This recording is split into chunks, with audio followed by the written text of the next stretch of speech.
Hey guys, what's up? How are you doing today? Cut down my intro because I felt like it was getting too awkward and cringy. Anyways, it feels like it's been 5 ever since I filmed a video because of surgery and things like that, but I am back in front of the camera now, which feels really great and really good, so I am pumped to do today's video. Today I'm going to be talking to you about the effects of testosterone, but I'm going to be touching more on the effects they don't really tell you about. Most of these are derived from my personal experience, so they are not guaranteed. It's not like, oh, the be-all end-all, these are absolutely going to happen when you start T. It's not anything like that, but these are something that I've experienced with my personal journey taking testosterone. So it's something that may happen, it may not happen, it really depends on you. My 2 years on testosterone was in September, so I know it doesn't look like it, and I'm gonna get into why it doesn't look like I've been on T for 2 years. Because we all have this perceived idea of after you're, a year on T, you look so hyper masculine, and after you're 2 years on T, you're always cis passing, and that's very not true. Again, it could be for you, it could be true for you, but in my case, it's not true at all. I'm a feminine person, it's in my personality, it's in my genes, and I present very androgynously, so when I go out in public, people are like, gender? What's that? I don't know, it's an it. And I'm gonna touch on a couple of things as to why I still don't pass as cis, and like effects of testosterone, that shit that I thought was gonna happen and then never happened, so let's stop rambling and actually start. Your voice will change. That is something that they tell you when you go into your appointment. That is the first thing you know doing your research, that your voice is going to get deeper. However, what they don't tell you, and this may be perceived as common sense, for me it's not something I really gave any thought to, but it's definitely a reason why I don't pass as cis, if that's a thing, is that your vocal inflection stays. I have a very feminine inflection to my voice, and I'm very emotional, and I go up and down with the pitches in my voice. And that's not something a lot of cis men do, and I feel like it's a reason to contribute as to why people don't perceive me as my gender, is because my inflection is quite feminine and flamboyant and like seeming though stereotypically that of a gay man. They always tell you that you're going to get increased body hair, and they are 100% correct. However, what they don't tell you is that odds are you're not gonna get it in the places that you want it. I look like a goddamn barbarian on my stomach. It is ridiculous. My chest?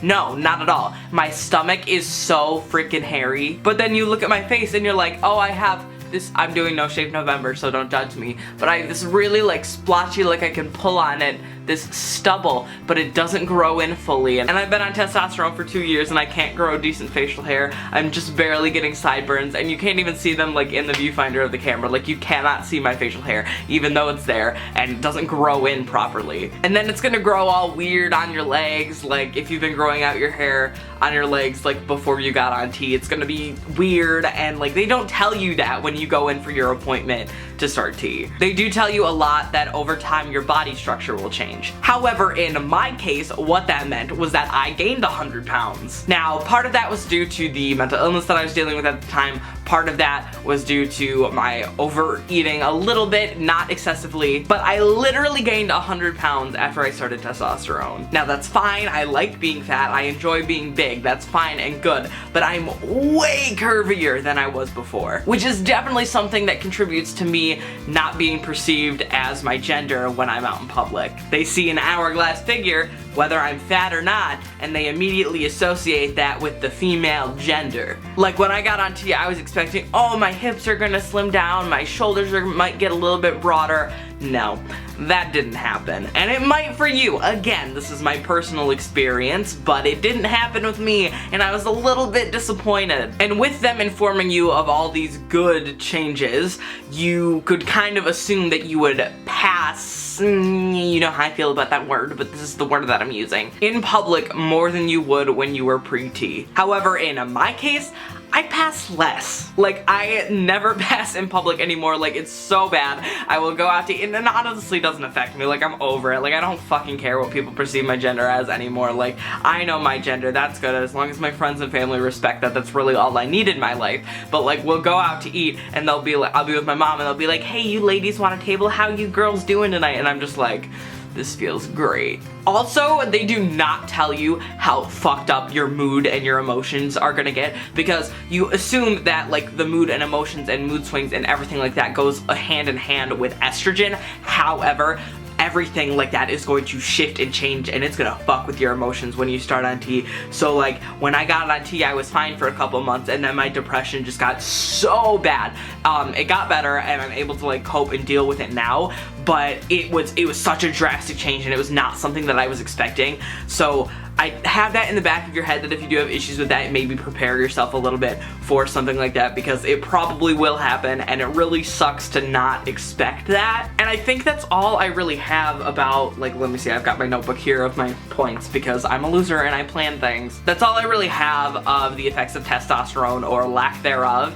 And I hope this video was a little bit informative to you. I hope that it helped you out a little bit, whether it's actually going to happen to you or not, or it's just you listening to my opinion and my experiences. I think it's pretty cool that you stayed till the end of this video, and I really appreciate it. Make sure you give this video a big thumbs up and leave a comment down below. If you're on hormones, what kind of effects has it had on you, and are you going to go on hormones in the future? Are you going to go off hormones? If you're not trans, do you know anyone who's trans that's experienced this kind of stuff? You should also totally subscribe to my channel because I post 2 videos a week here, one on Tuesdays and one on Thursdays, so that's 2 videos a week coming your way. And we are like hyper close. We might have hit it by the time I post this video to 1,500 subscribers, which is fucking nuts. So I really do appreciate that. I appreciate all the love and support. Also, I wanted to take this time to give a little bit of a shout out to Alex Neal, who is my very first patron on Patreon. They're absolutely amazing. And the thing is that I can't figure out how to message you. So Alex, if you are watching this, please comment on this video or shoot me a message on Twitter or somewhere so I can give you the kind of recognition that I would like to give you, because for some reason